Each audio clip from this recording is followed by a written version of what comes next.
boys will rally once again, shouting the battle cry of freedom. We will rally from the hillside, we'll gather from the plain, shouting the battle cry of freedom. The Union forever, hurrah, boys, hurrah! Down with the traitor, up with the star, while we rally round the flag, boys, rally once again, shouting the battle cry of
I tell you that Andrew Jackson, that great volcano at Washington, is belching forth a lava of political corruption which is sweeping over the length and breadth of this land, leaving unscathed no green spot, no living thing. Sangamon County, take warning. Send me, John T. Stewart, back to the legislature, and I'll see that every Jackson man in office is whipped out of the place like a dog out of a meat house. And now, my friends, I bow to one of your own citizens of New Salem, who will address you further on behalf of the great and incorruptible Whig Party. God bless it.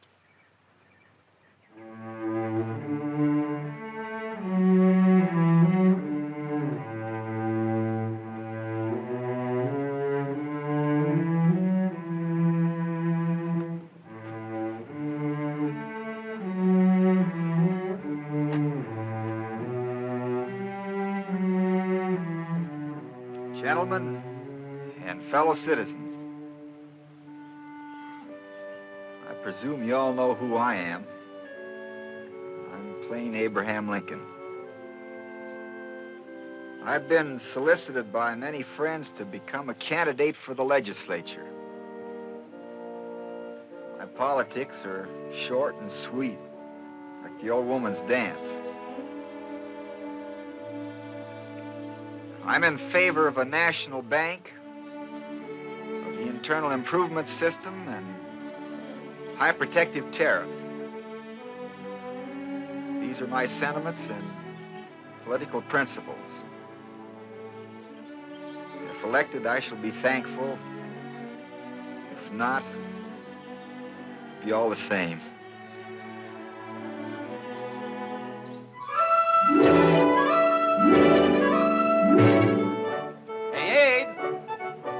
Somebody wants to do business with you.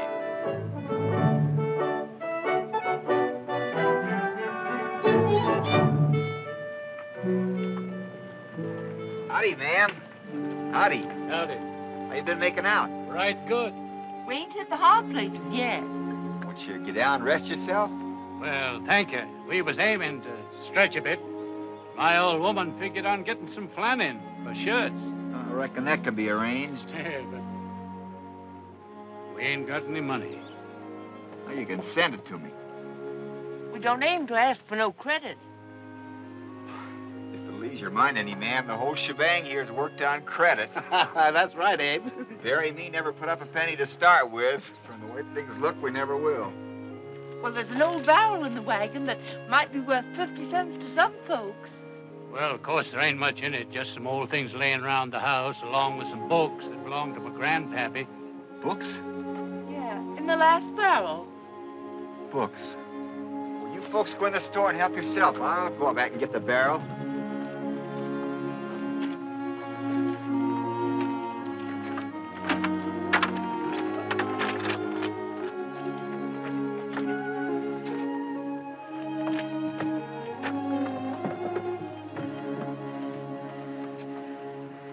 Blackstone's commentaries.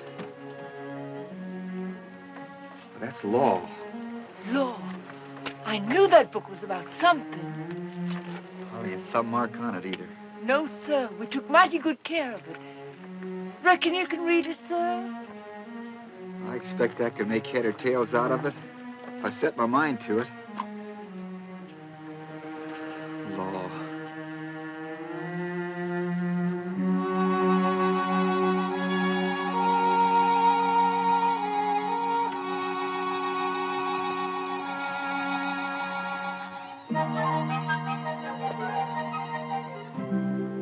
Law. That's the rights of persons and the rights of things.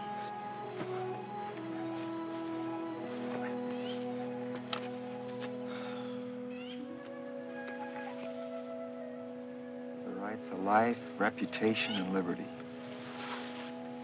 Rights to acquire and hold property.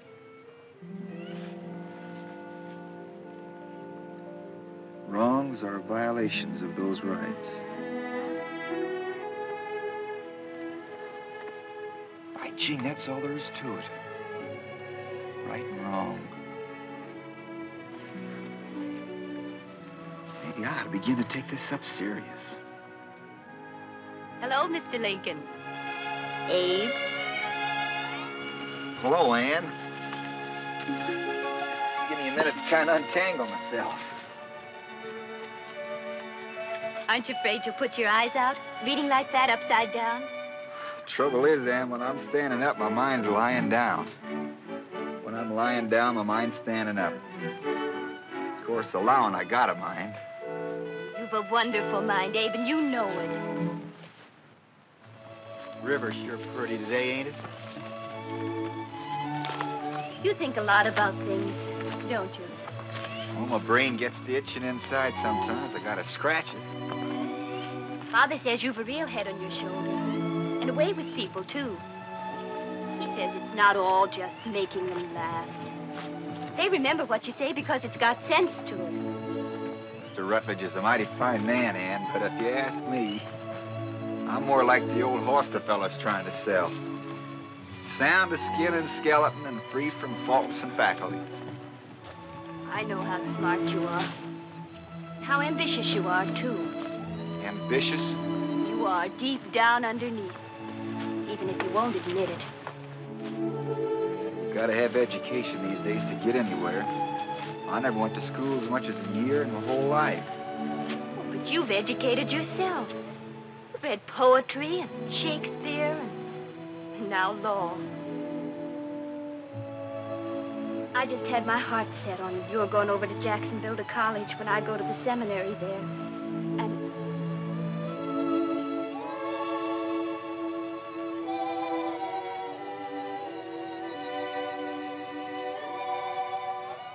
You're mighty pretty, Ann.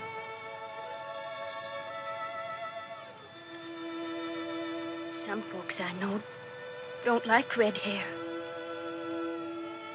I do. Do you, Abe? I love red hair.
pretty, aren't they?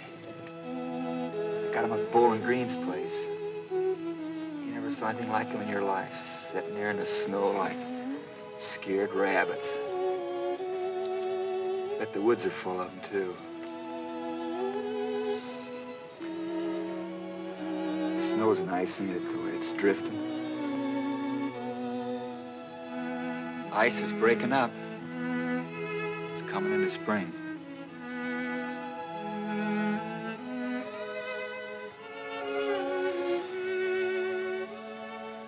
Well, Ann, I'm still up a tree.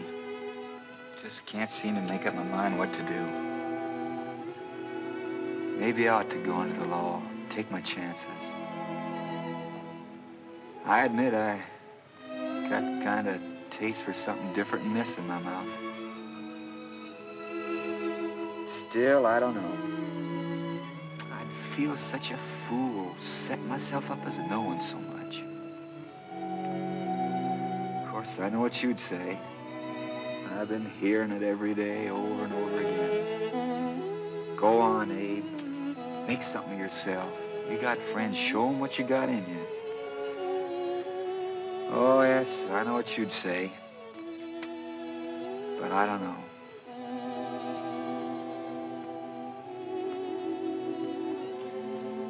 And I'll tell you what I'll do. I'll let the stick decide. If it falls back toward me, then I stay here as I always have.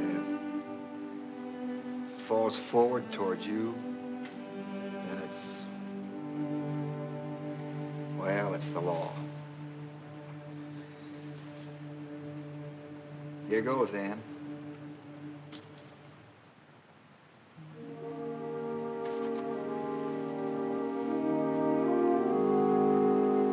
Well, Ann, you win. It's the law.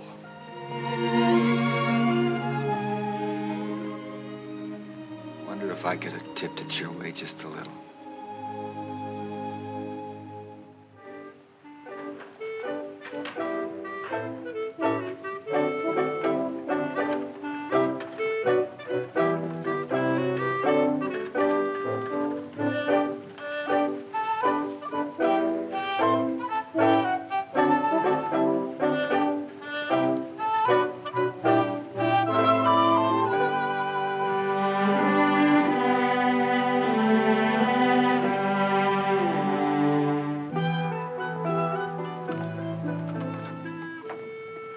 Hello, Abe. What are you doing in Springfield? Figuring on setting myself up as a lawyer. What do you know about law, Abe? Not enough to hurt me.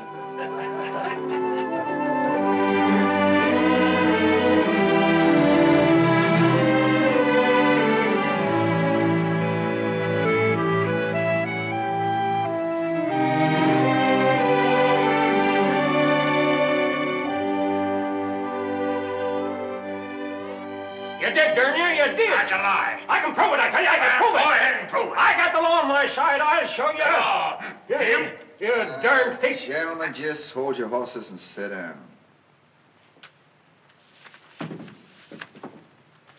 Now, Brother Woolridge, Yes, sir. Brother Hawthorne here says you agreed to furnish him 2 yokes of oxen to break up 20 acres of prairie side ground. He did such. And that you were to line to raise a crop of corn on another piece of land. That's right. But he never done one thing he promised. Not one. He claims further that when he talked to you about these promises, you did strike, beat, and knock him down. Pluck, pull, and tear large quantities of hair from his head. And that with stick or fist, you did strike him many blows on or about the face, head, breast, back, shoulders, hips, and divers other parts of the body. And with violence did push, thrust, and gouge your fingers in his eyes. Yeah, I got witnesses to prove it. And for that, he demands $250 damages. Yes, I do. Well, Brother Woolridge, what you got to say to that? You forgot to put in there about me whopping him with a neck yoke. Now, it says here, Brother Hawthorne, that you owe Brother Woolridge $55.47 board at the rate of $1.50 a week. You owe him $90 for use of a team and wagon for 8 months, besides $100 cash on a loan. Yeah. No, I never said I didn't. Well, I ain't no lightning calculator, but according to my figuring, you owe him $245.47. You're asking $250 damages. Now, my idea is to split the difference of $4.53, which by a strange coincidence happens to be exactly the amount of my legal fee. And the whole thing's settled. Well, what do you say? Won't do it. Me either. I'll go to law first. Gentlemen, did you ever hear about the time in the Black Hawk War when I butted two fellas' heads together and busted both of them? Well, I'm willing if he is. It ain't fair, but I'll do it just to be shut of him. Thanks, gentlemen. Well, that's going to save us all a heap of legal trouble and headaches. Well, if you just give me my and Stuart's share, I'll mosey along over and see the parade. It's going to be a heap of yelling and carrying on. It's going to be quite a pleasure to listen to. After this, yes, sirree, Bob.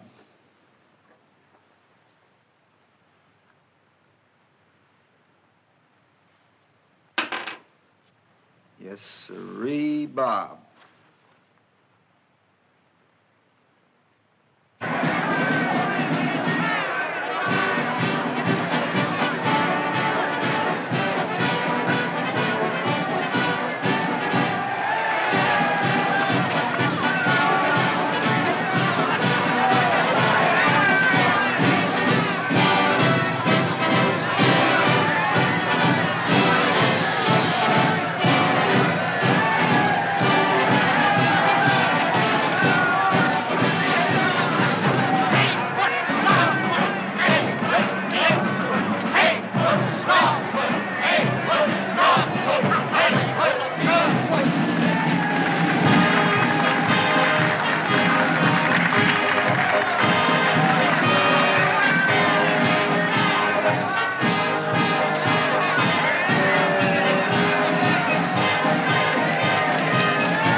Yep, them's the veterans of the Revolution.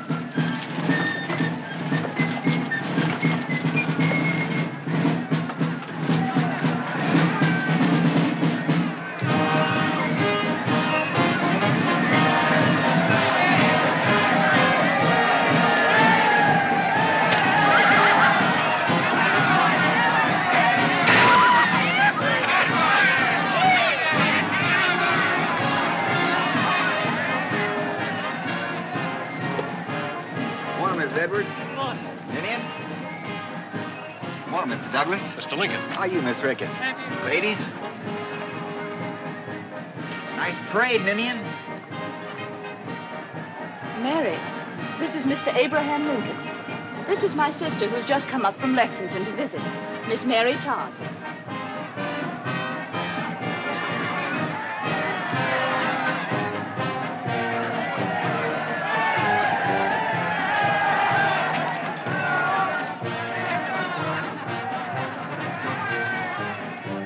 Mr. Lincoln, I've been hearing some mighty fine things about you. I mustn't believe everything Douglas here says about me. We kind of straddle different political fences. Oh, but I haven't been discussing you with any other gentlemen. My sister's told me about you. You're in the legislature, aren't you? If you put that in the past tense, I'll plead guilty. I was in the legislature. Mr. Lincoln's practicing law with John Stewart, my opponent for Congress. It's a mighty flattering way he puts it, ma'am. When what I'm really doing is wearing a hole in Stewart's best rocking chair.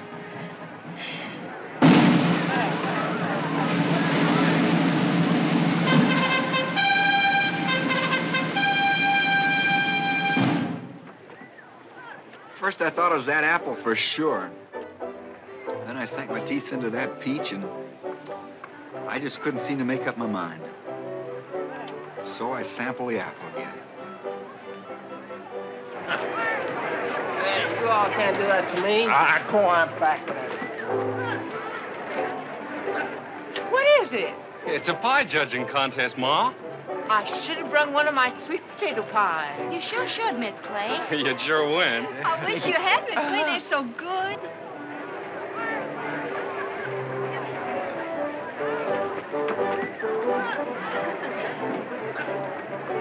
Look, he's sure hungry. Yes, he is.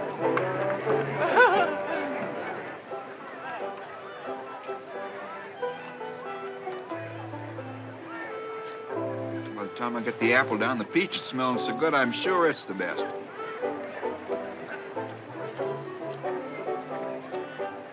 So it goes. First one, then the other.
Undefeated champions of Sangamon County, led by Buck Troop.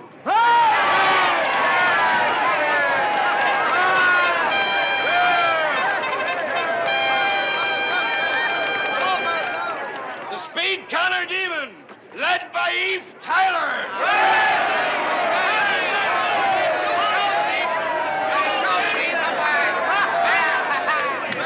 Ready?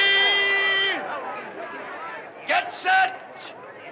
1, 2, 3, go!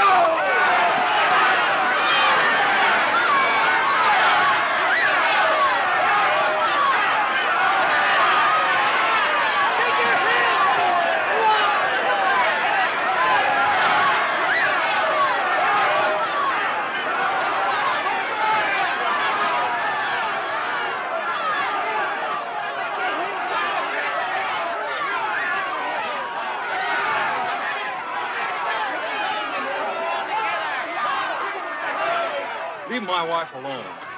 Oh, Mary, if you ain't looking for trouble, get away from here. Adam, Matt. You better look out, Scrub. You're going to get hurt. Yeah. What are you going to use on me? Knives or pistols or your fists? We ain't bothering nobody. We're just here to have a good time, so you please to leave us alone. Come on now, Matt. Come on now, Scrub. Adam. We got plenty of Come on. time later. Bye, honey. See you later.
got to promise me something. You got to promise me we'll come to town every single year we're living. You just got to, Adam. You just say that now. You wait till we're married and have babies to tend to. That'll be different. No, it won't neither. Matt and Sarah have a baby and they came. Yeah, but maybe we'll have lots of babies. Maybe we'll have twins. Or something. I don't care. I don't care if we have 50 babies. Oh, Adam, you got to promise me. All right, Carrie Sue, I promise. Adam, I wished we was married right now. Like Sarah and Matt. I've been meaning to talk to your family about us as soon as we get home. Did you? Did you? Honest, Adam? Oh, Adam. Adam, let's go back. Let's hurry before the light to tar bells, huh? All right, only I wish it was going to be that fella splitting them rails again. I'm due for a bag. Now, you folks go along. I'll sit.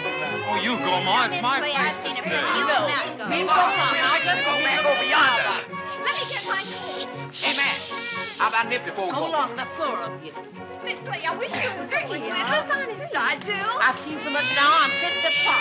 Now, be careful and don't get in any trouble like I told you.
Ma.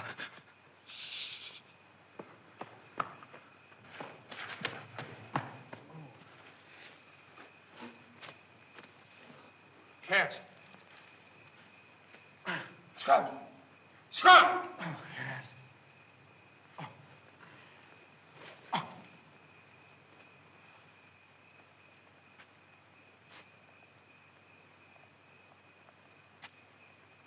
He's dead. Dead? Lord, have mercy on us. Cut right in the heart with his knife.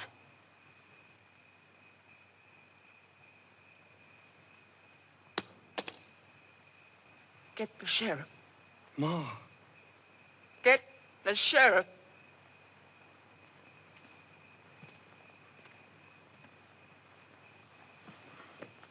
Hey! Come over here, somebody! There's been a murder! Murder! Matt! Adam! Matt! Murder! Come over here, somebody! There's been a murder!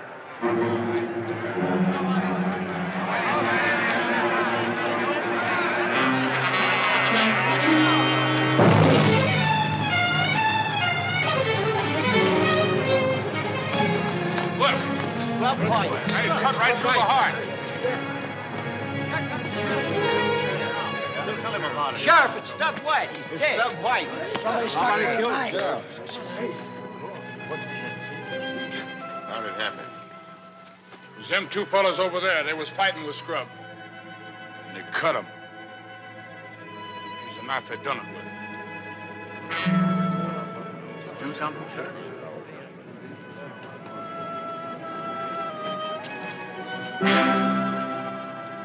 Which Which one of you fellas this knife here belong to? Me. No, me. I want the truth now. Which one of you cut him? I did. That ain't so. I did it. I tell you, it was me. He came after me with a gun. One of you lying. Now, which one is it? Which one is it? Anybody see it? I reckon I did. Who are you? Their mother. Well, which one was it?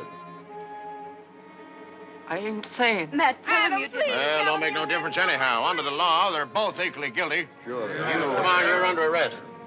On McCass, I appoint you temporary deputy. Help me get these fellas down to the jail. Get them out now. Adam, tell him you didn't Jim, do it. you and take care. You stay here and take care of the body and this here knife. And don't let nobody touch nothing till I get back. They sure made a good job of him. I wonder who they This way I never saw him around here. I like scrub. He was mean, but I liked him. mean or not. Folks ain't got no business coming to our town. Who against one? That's what I don't like. John stabbed him right in the back, too. What they need is a little taste of the rope. Well, what are we waiting for?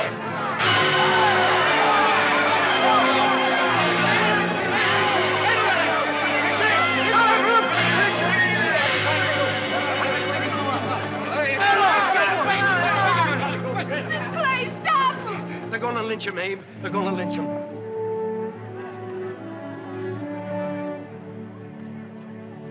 Come on, we gotta hurry. Who are you?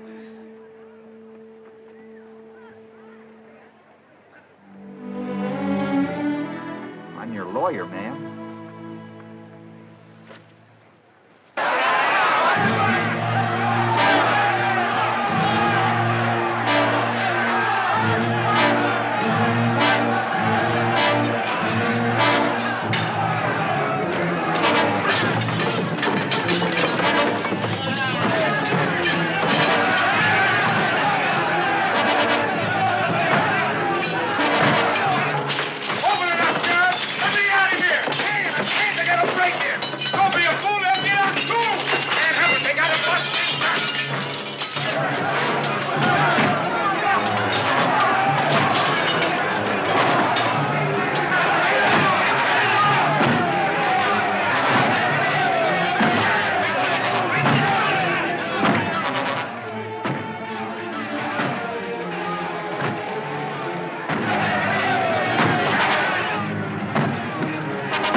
Listen to me.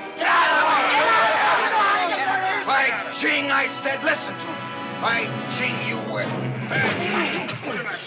Now, gentlemen, I'm not up here to make any speeches. All I got to say is I can lick any man here, hands down. Come on, man! Come on! We're gonna let that man stand our way! Hold on, Buck.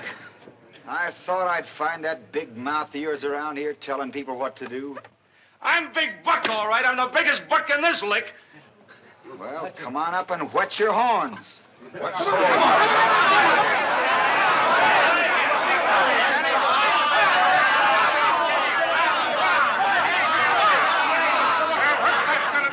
Are you gonna move? Get away, Lincoln. We're coming through.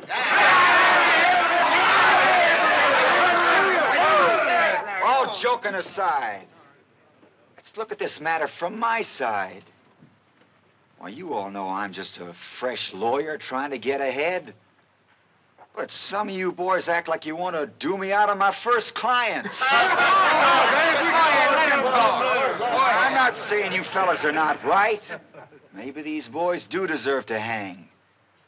But with me handling their case, don't look like you'll have much to worry about on that score. All I'm asking is to have it done with some legal pomp and show. That's all right. Absolutely right. Up on our side of it. We've gone to a heap of trouble not to have at least one hanging. Sure you have, Mac. And if these boys had more than one life, I'd say go ahead. Maybe a little hanging mightn't do 'em any harm. But the sort of hanging you boys would give 'em would be so permanent.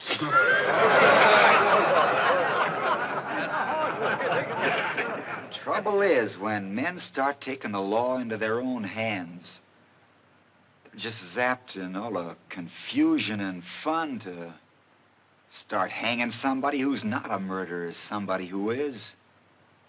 And the next thing you know, they're hanging one another just for fun.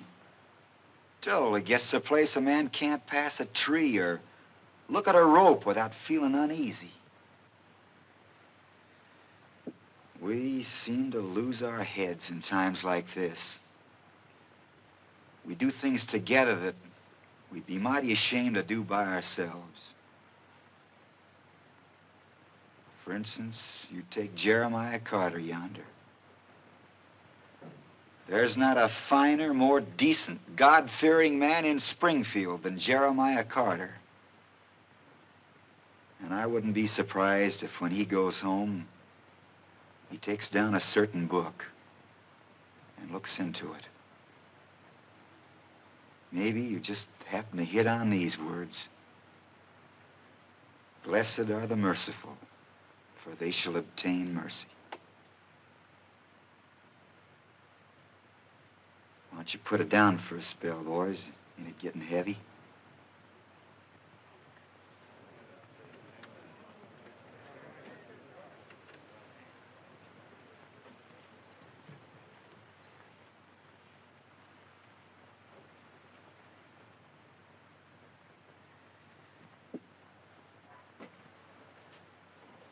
That's all I've got to say, friends. Good night.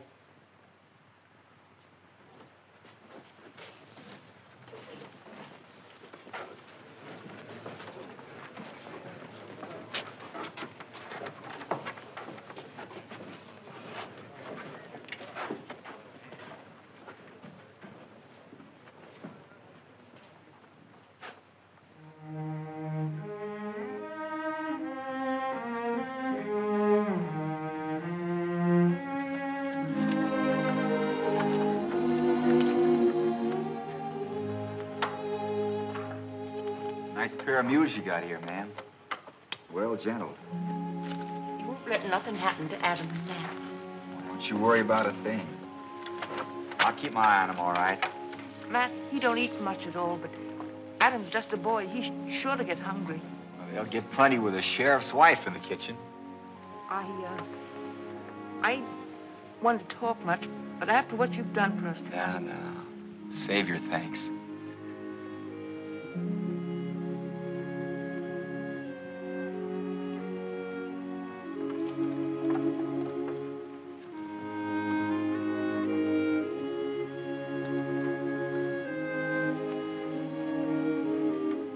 Of course, you know, I'm just a sort of jackleg lawyer without much experience in this business. But as long as you want me, I'll do the best I can. Still, you might feel a lot safer if my partner was here, or you could get Steve Douglas. We don't know nothing about lawyers or that kind of thing. Well, at any rate, I'll drop around in the morning and have a little talk with the boys. One of these days, I'll take a ride into the country and let you ladies know how things are coming. You know, my mother, Nancy Hanks, would be just about your age if she was alive. Got an idea she'd be a whole lot like you, too. A whole lot like you. Well, goodbye, ma'am. Watch out for the ruts. Get along, mule.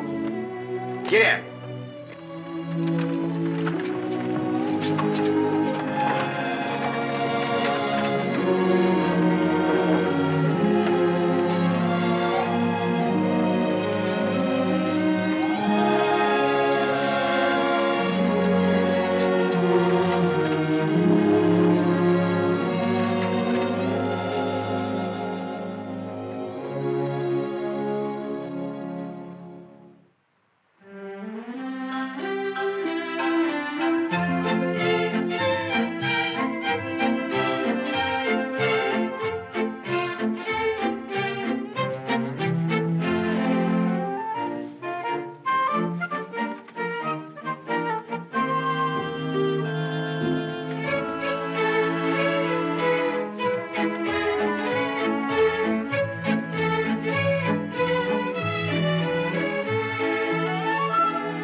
charming girl with golden slippers on. 3 times round the cuckoo walks, 3 times round the cuckoo walks, 3 times round the cuckoo walks, lovely Susan Brown. Very well, my charming girl, very well, I'm gone. Very well, my charming girl, golden slippers on.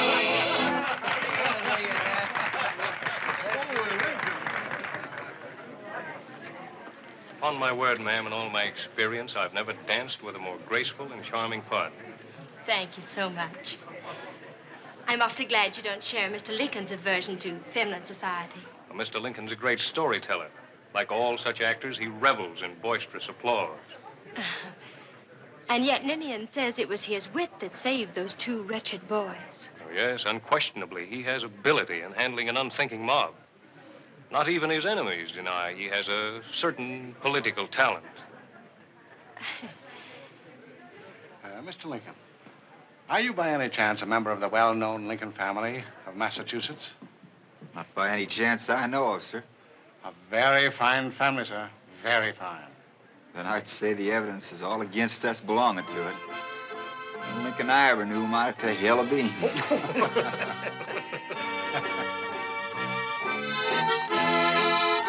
Mr. Lincoln, in the part of the South I come from, it's customary for a gentleman to ask a visiting lady to dance.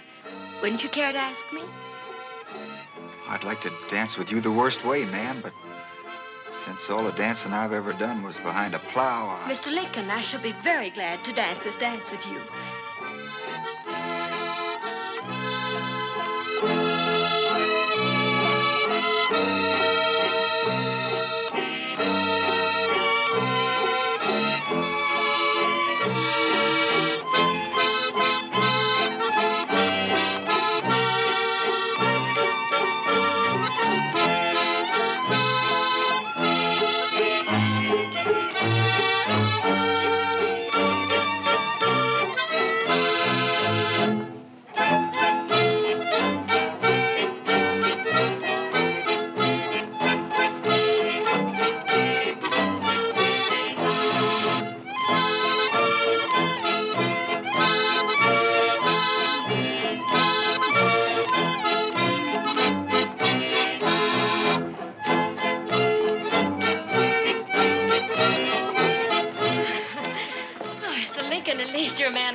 To dance with me the worst way, and I must say you've kept your word. This is the worst way I've ever seen. I warned you, ma'am. Should we go outside and talk instead of dancing, Mr. Lincoln? I'd be delighted, ma'am.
Well, Mr. Lincoln, what are you up to now? Got the smell of the country in my nose, just riding out. If a client comes by, Abe, where'll we tell him you're at? In my office, of course. Where is your office, Abe? In my hat.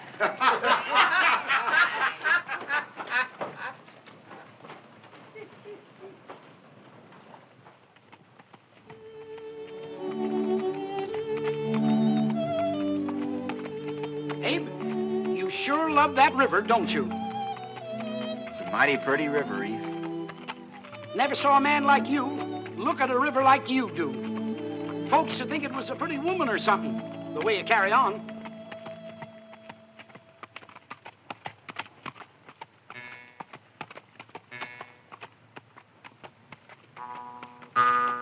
How come they call that thing thing you're playing a Jew's harp?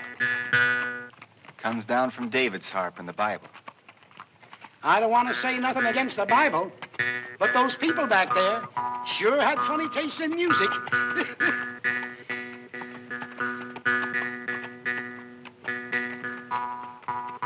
What's that tune you're playing? Don't know. Catchy, though.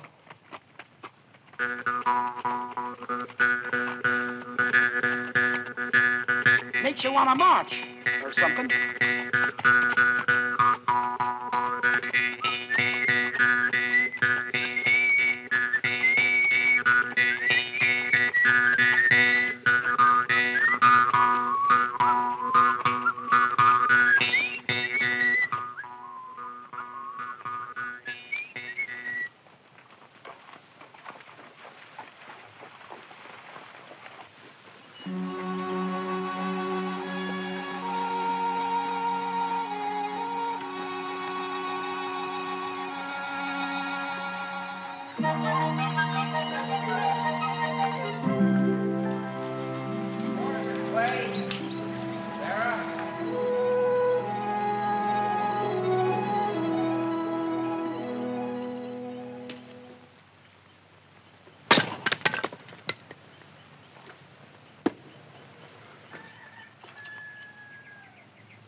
I reckon that's plenty. People used to say I could sink an axe deeper than anybody they ever saw.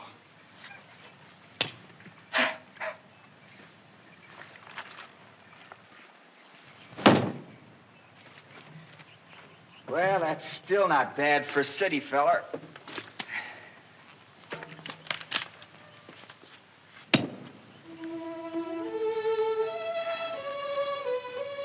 This house certainly takes me back to the time when I was just a little old shirt-tail boy in Kentucky. Our place is just about this size, too. One window, I remember, and dirt floor. Some wild crabapple trees out in the front yard. The big hearth inside where I used to stretch out while my mother read to me. I'll never forget how bad I felt the day we decided to pull up stakes and head for Indiana. Kentucky's a mighty fine place to live, but with all the slaves coming in, white folks had a hard time making a living. And you folks just like my folks. I said that to myself the minute I laid eyes on you. My mother'd feel right at home with Mrs. Clay, I said. Now I know she would. Sarah, I bet you didn't know I had a sister once, just about your age. Named Sarah, too. Only she died when her baby was born. And I knew a girl like you, Carrie Sue. Named Ann. Ann died, too.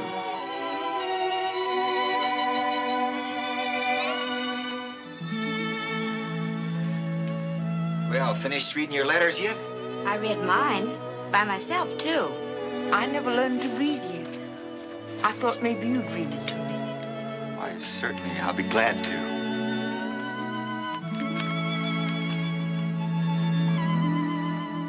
Dear Ma, I seat myself this evening to inform you that I and Matt are well and hoping these few lines may find you all enjoying the same blessings.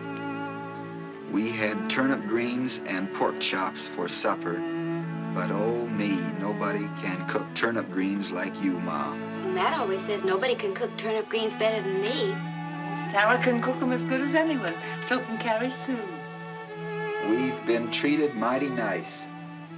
The sheriff says he never had anybody in here who could beat me playing checkers.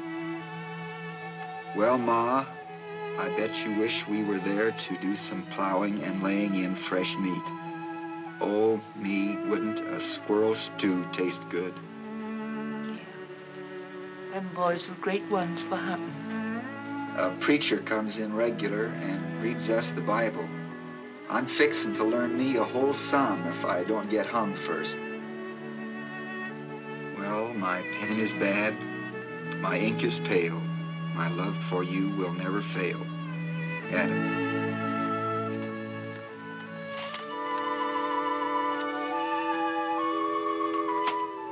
Sarah, do you suppose you've got an extra piece of paper in the house? I want to make some notes while I'm talking to your mother. We ain't got any paper that I know of. But we got a new almanac. Reckon you could write on it? Almanac? Why, yes, it's just the thing. Carrie Sue, my mouth's beginning to water for some of those turnip greens. Honest? You think there's anything you can do about that? Yeah, Sarah and me will fix some together.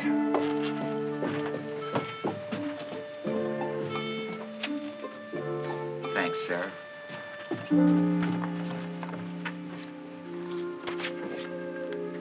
Now then, suppose you tell me something about the boys.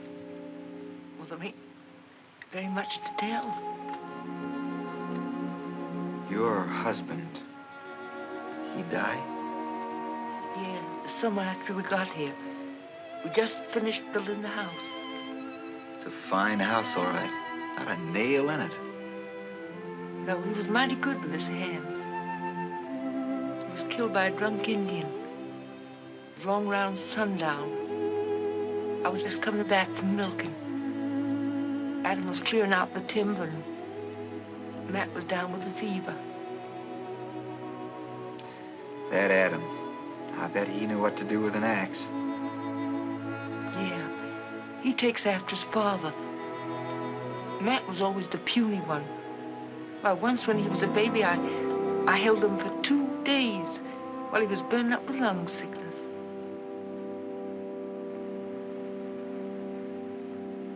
Mrs. Clay, which one of your boys killed Scrub White?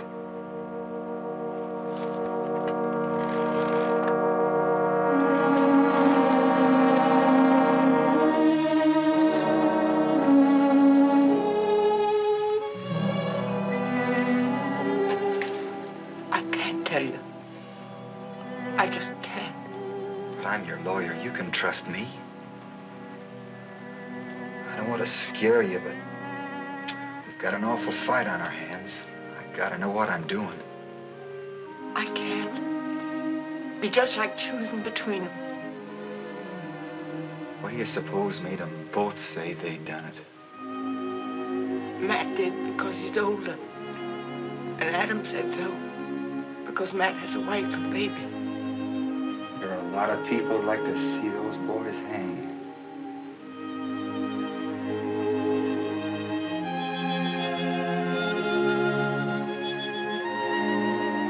I know, but I just can't. I got a pack of witnesses. A lot of mighty fine lawyers on the other side. It ain't no use. I can't.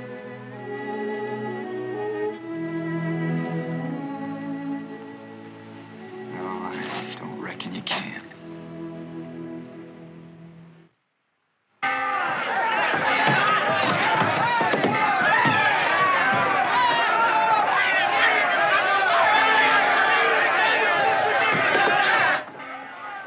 Better take him in the back door, Sheriff.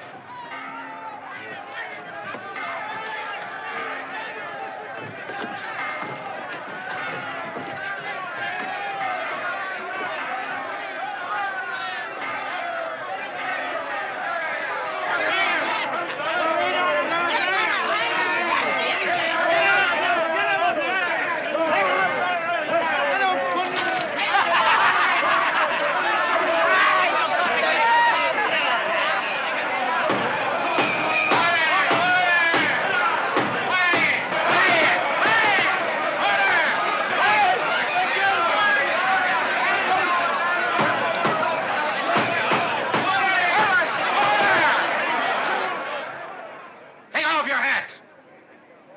Put them jugs away.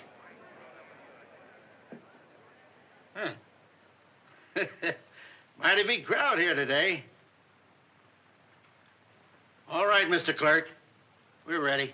Oh, yes, oh, yes, oh, yes. The Honorable Court of the 8th Judicial Circuit of the State of Illinois is now in session. Judge Herbert A. Bell presiding. Is the stage ready, Mr. Felder? May it please the court, the state of Illinois is ready and waiting, sir. Then go ahead, gentlemen, and pick yourselves a jury. So your name's Bill Killian. Yes, sir.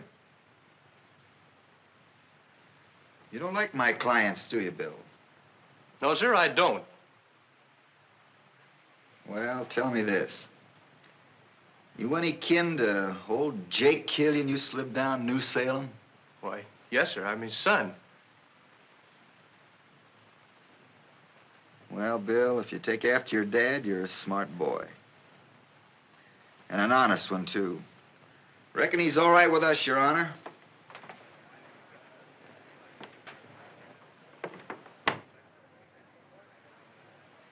Clarence, how you stand on capital punishment?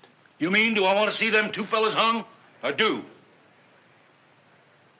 You're a blacksmith, aren't you? Sure.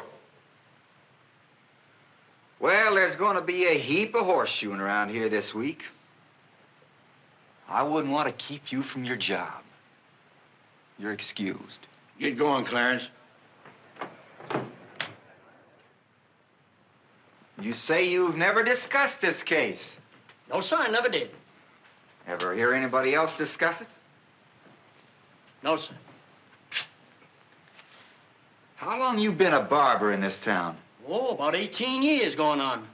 And you never heard it mentioned? No, sir, not that I remember. Do you know the gentleman who's prosecuting this case, Mr. Felder? I guess I know him. Then you're excused. Your Honor, this is a waste of time. Mr. Lincoln should know that the mere fact that a prospective juror knows counsel for the state does not disqualify him. I know that, John. What I'm afraid of is that some of the jurors might not know you. And that'd put me at a great disadvantage.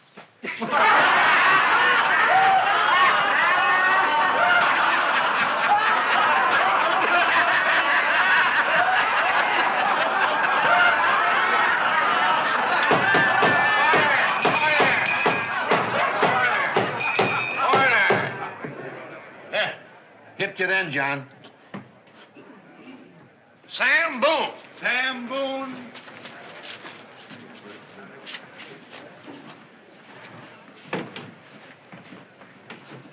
Guilty. No, Sam, sit down. Sit down. You drink liquor, Sam? Yep. Cuss? Go to church regular? Enjoy hangings?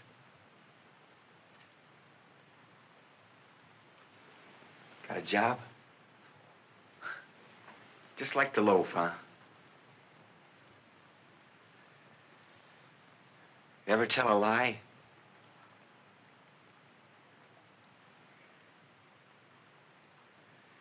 Well, you're just the kind of honest man we want on this jury. Take your place.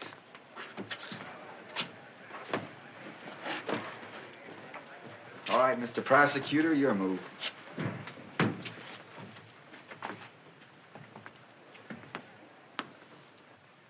Gentlemen of the jury, thou shalt not kill. So says the sixth commandment as handed down to Moses on Mount Sinai by the Lord God of Israel himself. Thou shalt not kill. But Matt and Adam Clay did not heed that command. They killed Scrub White. 2 against 1. They came at him with their deadly weapons. 2 against 1, and that one, a peace-loving servant of the law. From all I hear, Scrub was doing some mighty fancy fighting for a peace-loving man. True, Mr. Lincoln. True.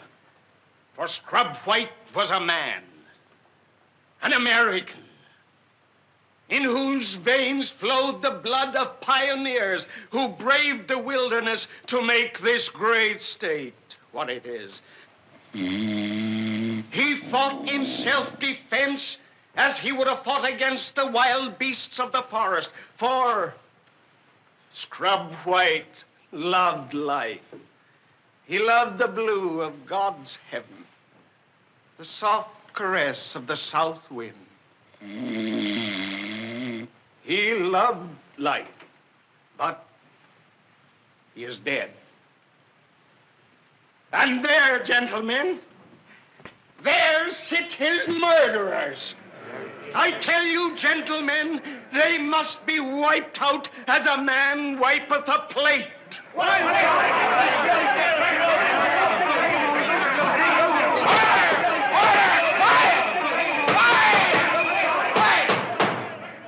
Come, men. You got to give the boys a fair trial. A jury trial. Before you hang them. Get going, John. John, it's a pure shame you aren't running for Congress or something. Or are you running for Congress or something? No, Mr. Lincoln. I'm here for the sole purpose of seeing justice done. Justice!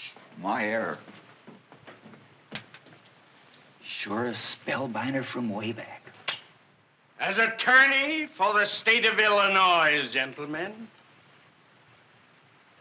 I shall prove that by their own confessions, the defendants did stab unto death the deceased.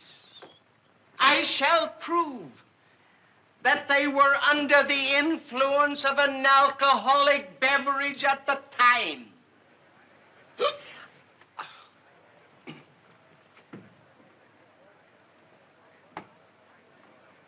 And when I have proven these facts, gentlemen, I expect you as 12 loyal, intelligent, red-blooded citizens to find Adam and Matt Clay guilty of murder.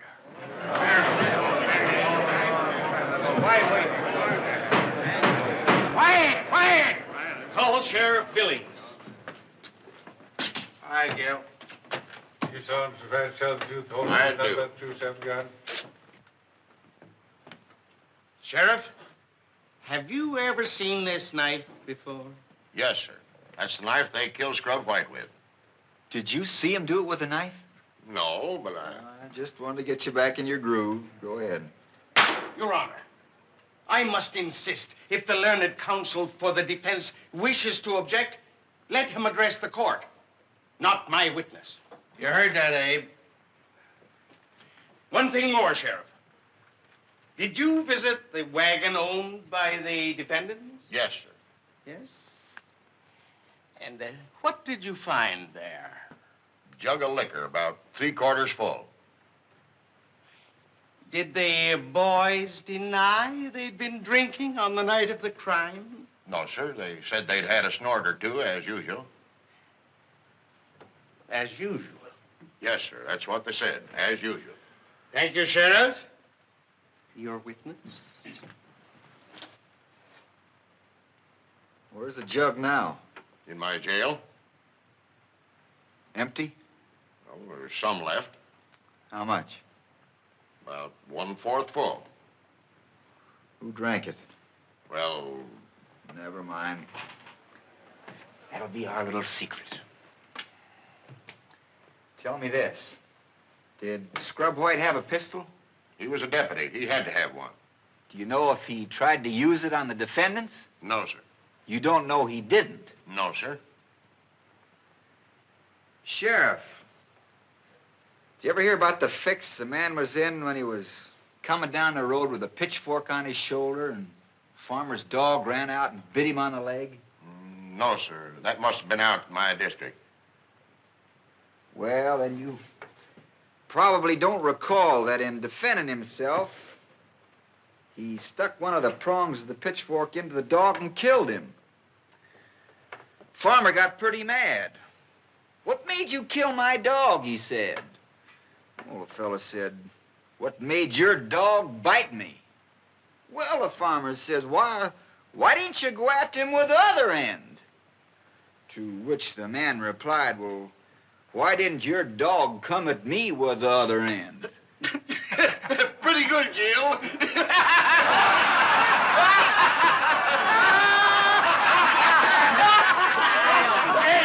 tell him the one about the mule. Order! Get going, Lincoln. Now, Sheriff, let's just suppose that my two defendants here were like that man with the pitchfork. Only, let's say, they've got a knife. And Scrub White was the farmer's dog, only instead of teeth, he's got a pistol. Well, now, wouldn't you say it was a matter of self-defense to use that blade, so long as Scrub didn't come at him with the other end of the pistol? Your Honor, I object and move that these remarks be stricken from the record. Counsel is presenting an argument. The counsel's remarks will be stricken from the record. The jury will disregard them. Now, you jurors, watch out. Don't remember about that dog. That's all. Just a moment. You don't, of your own knowledge, know that Scrub White came at them with the shooting end of the pistol, do you? No, sir. Therefore, That's the end the bullets usually come from, isn't it? Yes, sir. But you didn't see a shot fired, did you? No, sir. But you heard it. I heard something sounded like a shot. What do you figure you're best at, seeing or hearing? Well, both. That's what I figured. Step down. If you... Call Palmer Cass. Palmer Cass, take the stand.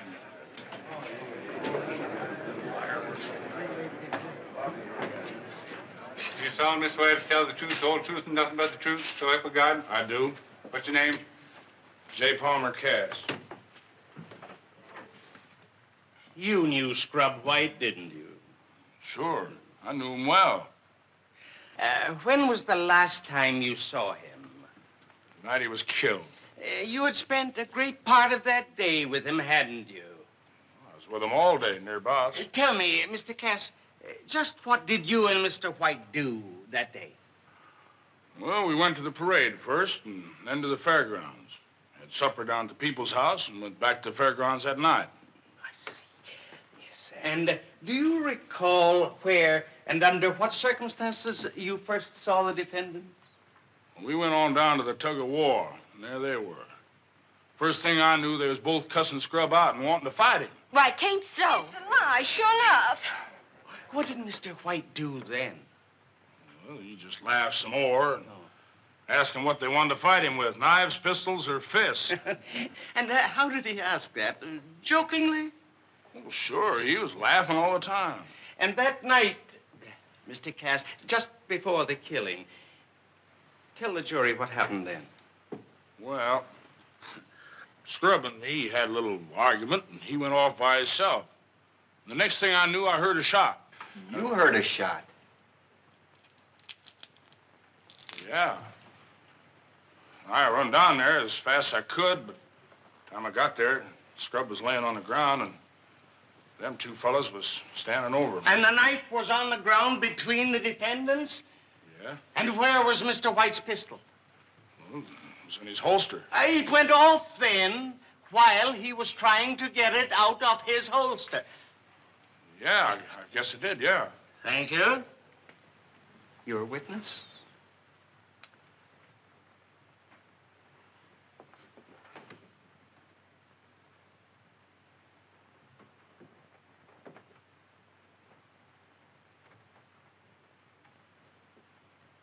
You say your name's J. Palmer Cass.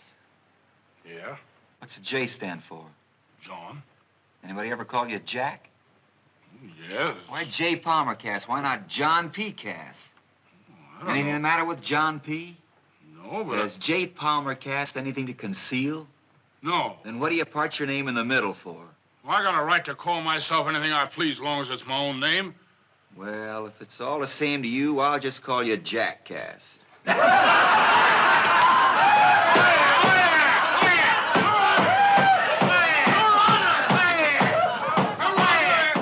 I object to this ridiculous line of questioning.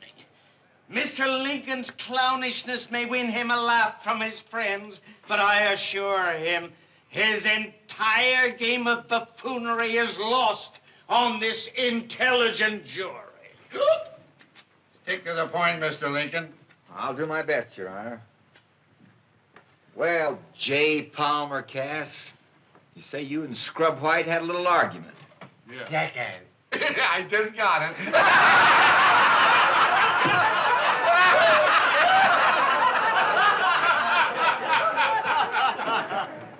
What kind of an argument? I'd rather not say. Oh, you'd rather not say. Well, Jack, suppose I told you I'd rather you did say. All right. You want to know, so I'll tell you. We was arguing about politics. Well, that's something new to argue about. I found out a lot different since. But I said I figured you had more sense in politics than Steve Douglas. And Scrub got mad as a wet hen and said you didn't.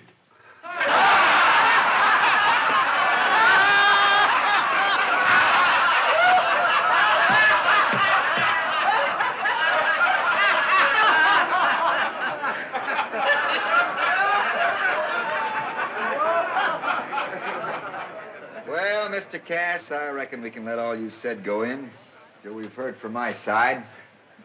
Step down.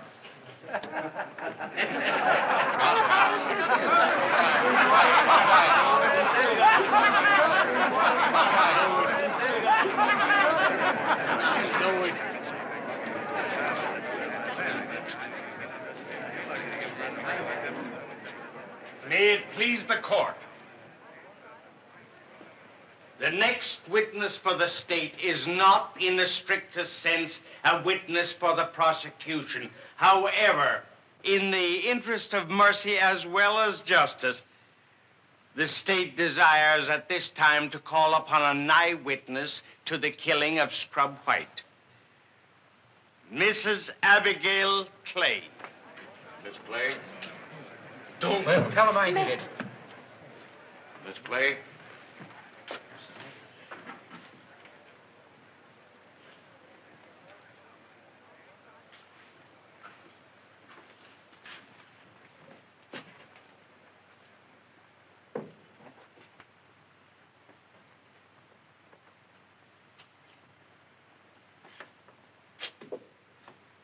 You solemnly swear to tell the truth, the whole truth, and nothing but the truth, so help you God? Bible. Say I do. I do. Take a stand.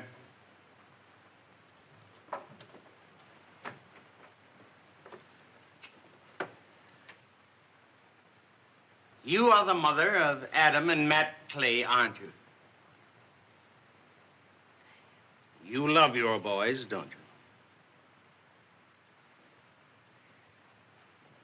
And you would like to save their lives if you could. I'm sure you would, Mrs. Clay. You were present the night Scrub White was killed, weren't you? I saw them fight. No, don't be afraid of me, Mrs. Clay. I'm not a bloodthirsty man. I have no desire to see you lose your two boys. In fact, no man could wish that less. So, on behalf of the great state of Illinois, on behalf of the people, I am prepared to offer you the life of one of your sons, provided you tell us which one of your boys stabbed and killed Scrub White. Don't prompt her, Mr. Lincoln. Let her answer. I can't. Mrs. Clay, you believe in God? You believe that if you take a sacred oath in the sight of God and on his holy Bible, that you are bound to speak the truth? Yes, but I can't. I just can't. Mrs. Clay, do you appreciate the grave situation your two boys are in? Don't you know that under the law they are equally guilty of murder? That under the law they may both be hanged for it? But I can't tell you. And you can't make me. Don't you understand? I am offering you the life of one son. Take it and tell us which boy killed Scrub White. No! No! Don't you know this court can make you answer my question? Don't you know that you can be sent to jail yourself? That shielding a criminal makes you an accessory to that crime? That by your mistaken affection, you are deliberately sending both boys to the gallows? Don't you know? Enough of that. Your Honor, I protest against the prosecution's attempt to force this woman to decide which of her two sons shall live and which shall die. In her eyes, these boys hold an equal place. Perhaps if my learned friend knew more of the law. I may not know so much of law, Mr. Felder, but I know what's right and what's wrong. And I know what you're asking is wrong.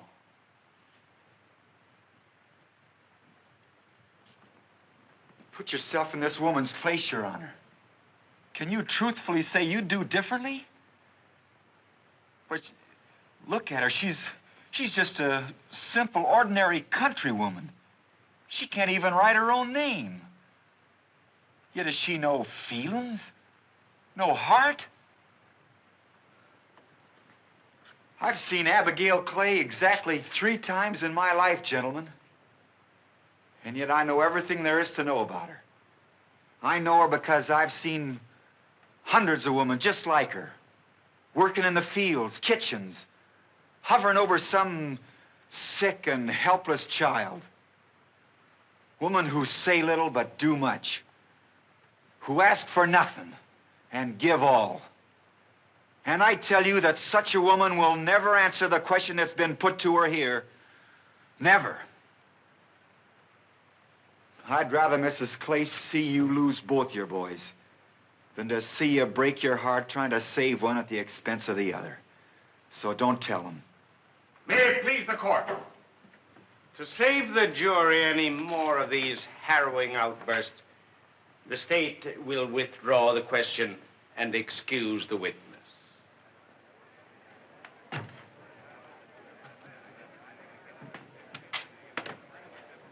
No doubt Mr. Lincoln will be glad to hear that she was not the only eyewitness to the murder of Scrub White.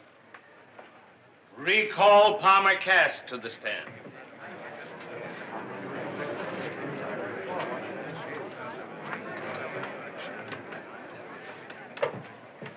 Mr. Cass, where were you when Scrub White was killed? It was about 100 yards away, I reckon. And you saw the killing with your own eyes? Yes, sir. I did.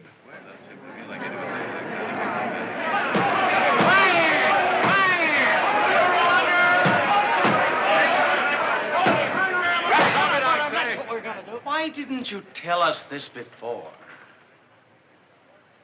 Nobody asked me. Have you told anybody else about this? No, sir. Why not? Well, I just didn't want to help get nobody hung, that's all. And that was your only reason, this natural reluctance against being a party to any man's hanging? Yes, sir. Why do you tell us now? Well, I just begin to realize that if I don't tell, maybe both of them will get hung. Mr. Cass, how could you see so clearly from a distance of 100 yards at 11 o'clock at night? It was moon bright. Moon bright? Yes, sir. Then you clearly saw which boy pull the knife. Yes, sir. I did. The defendants will stand up. Now, Mr. Cass, tell us, which defendant stabbed and killed Scrub White? It was the bigger of the two. That ain't so.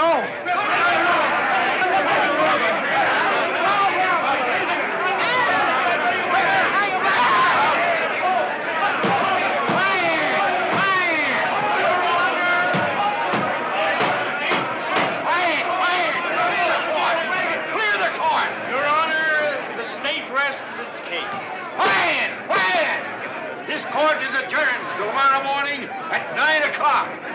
Sheriff, take the prisoners away.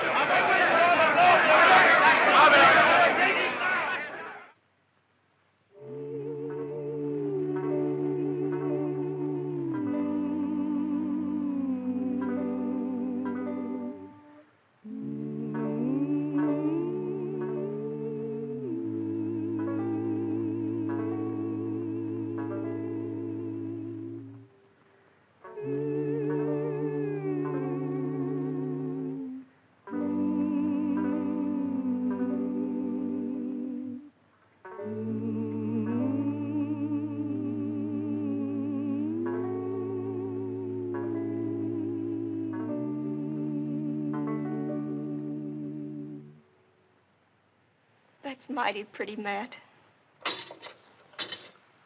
Sorry, folks, you'll have to leave now. We've all got a long, hard day ahead of us tomorrow.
You were discussing your political plans, Mr. Douglas. Please go on.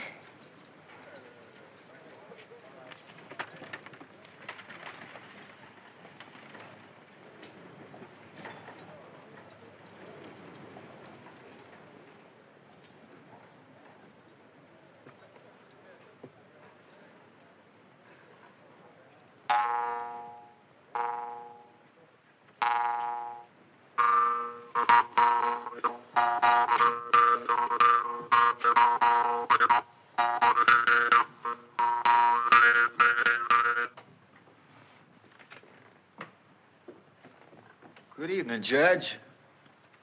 Doggone it.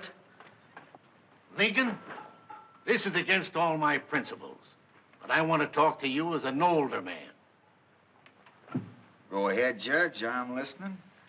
What I mean to say, blame it, is, don't you think you ought to have some older lawyer with more experience to help you out tomorrow? Are you suggesting that I retire, Judge, or just take a back seat? I'm suggesting, that is, if you want me to, I'll speak to Mr. Douglas and get him to act in a sort of advisory capacity. I'm sorry, Judge, but I'm just not the sort of fellow can swap horses in the middle of a stream. Then at least change your plea. Accept sentence for your guilty client, and I'll guarantee the state will be lenient with the other. Well, that's a mighty tempting offer. Mighty tempting, but I'm afraid it can't be done. You see, I promised those folks I'd stick with the game till the last available card was played. But, man, you'll send both defendants to the gallows as surely as the moon sets. Maybe. But that's the way it's got to be. Good evening, Judge.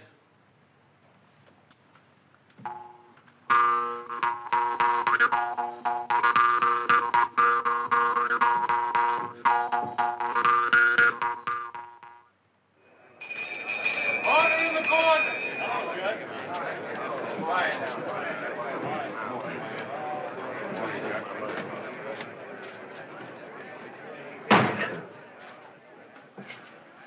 Get going, Lincoln.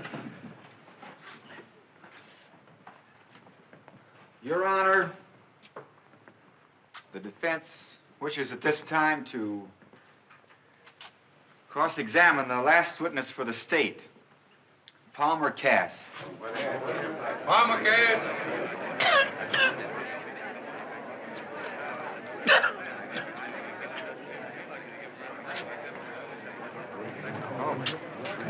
Going with him for? What's he calling him back for?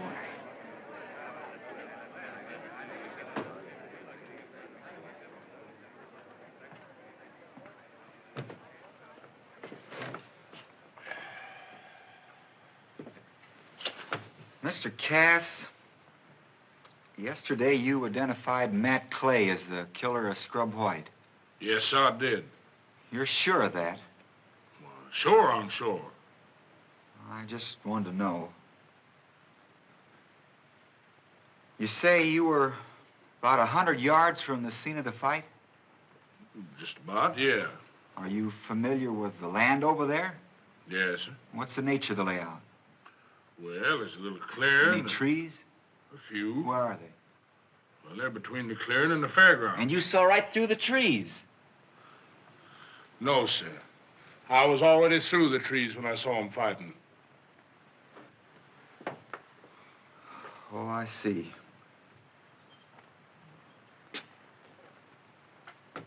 I suppose the clearing was all lit up by lights from the tar barrels. No, sir. How'd you see so well? I told you it was moon bright, Mr. Lincoln. Moon bright? Yes, sir.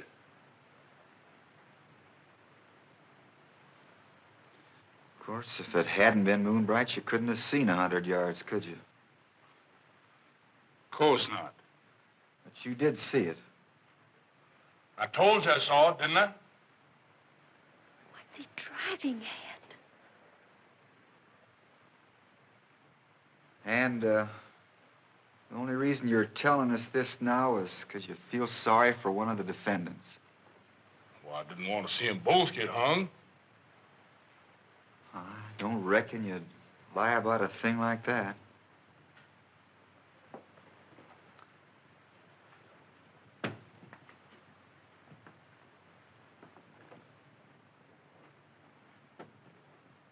You can step down. No further questions, Your Honor.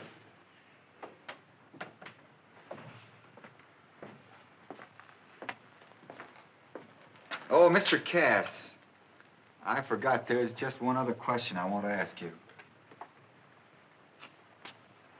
Cass, what'd you have against Scrub White? Well, nothing. What'd you kill him for, then? Kill him?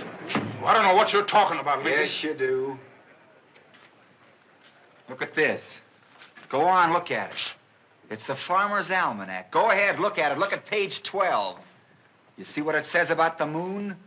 That the moon was only in its first quarter that night and set at 10:21, 40 minutes before the killing took place. So, you see, it couldn't have been moon bright, could it? You lied, didn't you, Cass? And you weren't trying to save these boys' necks, were you? You were trying to save your own, weren't you? Well, come on, weren't you? No. Well, then what'd you lie for? I didn't lie. Oh, yes, you did. It's as plain as a nose on your face, but why? Why did you lie about the moonlight? I don't know what you're talking about, Lincoln. I'll tell you what I'm talking about. You lied because you had a fight with Scrub White, but it wasn't about politics. You never mentioned politics. That was your first lie, wasn't it? It was politics, no, I tell you. you It were was. fighting about something else. Maybe it was money. Maybe you owed him money, or maybe he owed you some, or maybe he was getting a little graft here and there, and you wanted to get in on it. That ain't true. Maybe it was some girl. No, that ain't right. Well, what was it? It was one of those things. No. Something made you want to get rid of Scrub. Well, you're crazy. Scrub was my friend. Maybe. Just the same, you lied. Now, why? Come on, tell us. Why did you say you saw what happened when you didn't see? What? Well, I'll tell you what happened. You heard a row, and you saw the fight start, and you come running, and you saw that Scrub was still living. And right there on the ground, you saw the knife that Matt had dropped. And you bent over him, and you picked up the knife. And your body hid what you were doing. And you stabbed him. No, I didn't. You stabbed him in the back and killed him. And these two boys, Matt and Adam, they each knew that he didn't do it. Therefore, each thought the other did it. And their mother, she saw the knife in Matt's hand, but she couldn't say so without putting a rope around his neck. And you killed him. No. And you lied. And your lie tripped you up. No. That crude, cold-blooded lie that was going to cover up the crime that you committed. No. The lie you can't deny. Now, can you? No. Can you? Answer me. You did kill him, didn't you? Didn't you? I didn't mean to kill him. I was drunk. I was drinking all day. He was my friend. I didn't mean to kill him. Honestly, I didn't mean to kill him. I was drunk. No more questions, Your Honor. Your witness.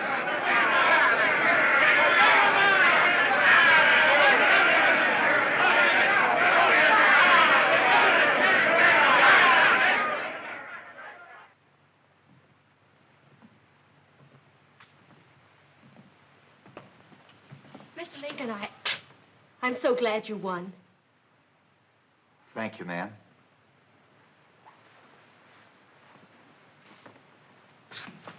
Mr. Lincoln, my congratulations. Thank you, Mr. Douglas. Yesterday, I made some remarks about you that I now publicly retract. Furthermore, I give you my sincere promise never to make the mistake of underrating you again. Well, Steve, I don't reckon either of us better underrate each other from here in. Good day. Hurry up, Abe. The crowd's waiting.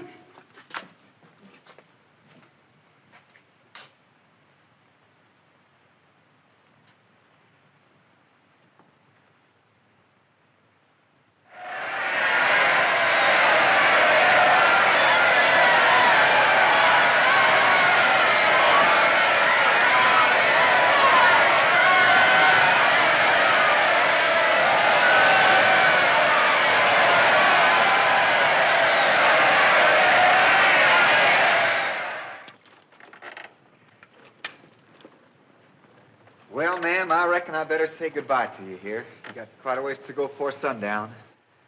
Goodbye, sir. Goodbye, Mr. Lincoln. Bye. We ain't got very much. But after all you've done for us,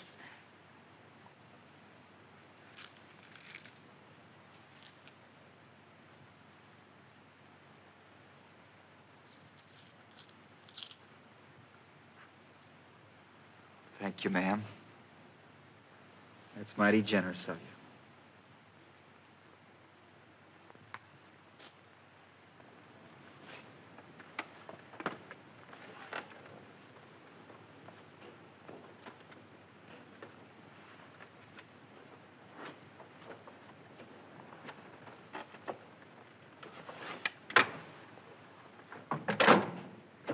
Watch out for the ruts, ma'am.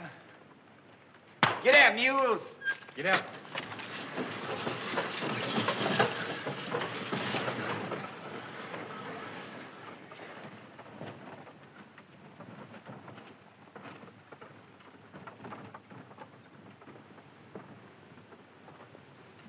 I reckon I'd just about die if I didn't kiss you, Mr. Lincoln.